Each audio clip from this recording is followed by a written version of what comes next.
मौखिक अभिव्यक्ति के रूप। रूप औपचारिक व्यवहारिक। 1. भाषण। 2. संवाद। 3. वर्णन। 4. चित्रण।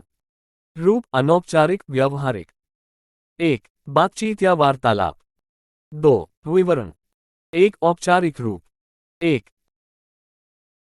औपचारिक मौखिक अभिव्यक्ति। औपचारिक भाषा प्रायः शिक्षित वर्ग या विद्वानों की भाषा होती है, जिसमें शब्द चयन, विचारों की क्रमबद्धता, शब्दावली तथा वाक्य विन्यास की व्याकरणिक नियमों की दृष्टि से शुद्धता पर अधिक बल दिया जाता है।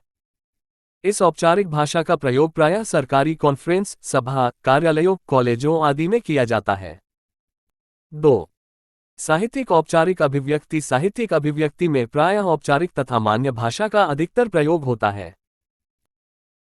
साहित्यकार अपने साहित्यिक भाषण, कविता, पाठ, संवाद आदि में व्याकरणिक नियमों में आबद्ध, आरोह अवरोह, उचित गति, विरामों से युक्त प्रभावशाली ढंग से भावों एवं विचारों को गद्यात्मक या पद्यात्मक रूप में प्रकट करता है।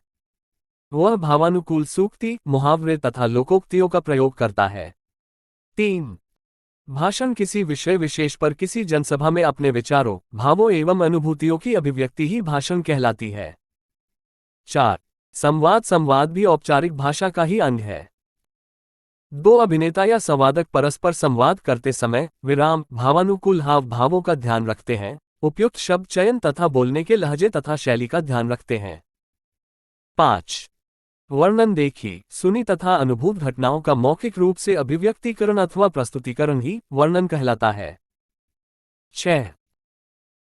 चित्रण। चित्रण किसी घटना, दृश्य, जीवन के किसी अंश का जीता जागता चित्र होता है जो विषय को स्पष्ट रूप में हृदयपटल एवं नेत्रपटलों पर चित्रित कर देता है।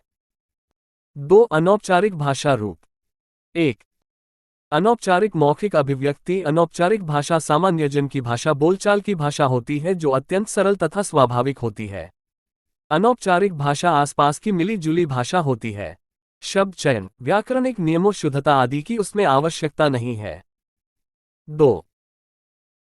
व्यवहारिक रूप। व्यवहारिक रूप का तात्पर्य है जीवन में व्यवहारिक रूप से काम आने वाली भाषा, अर्थात घर पड़ोस, बाजार में जाते समय, खाने पीने, उठने बैठने, घूमते समय आदि सभी व्यवहारों में बोली जाने वाली भाषा।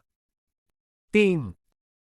बातचीत या वार्तालाप रूप। बोलचाल की भाषा का तात्पर्य है बालक बालिकाओं के प्रतिदिन के कामकाज में प्रयोग में आने वाली सामान्य बोलचाल की भाषा या बोली से है।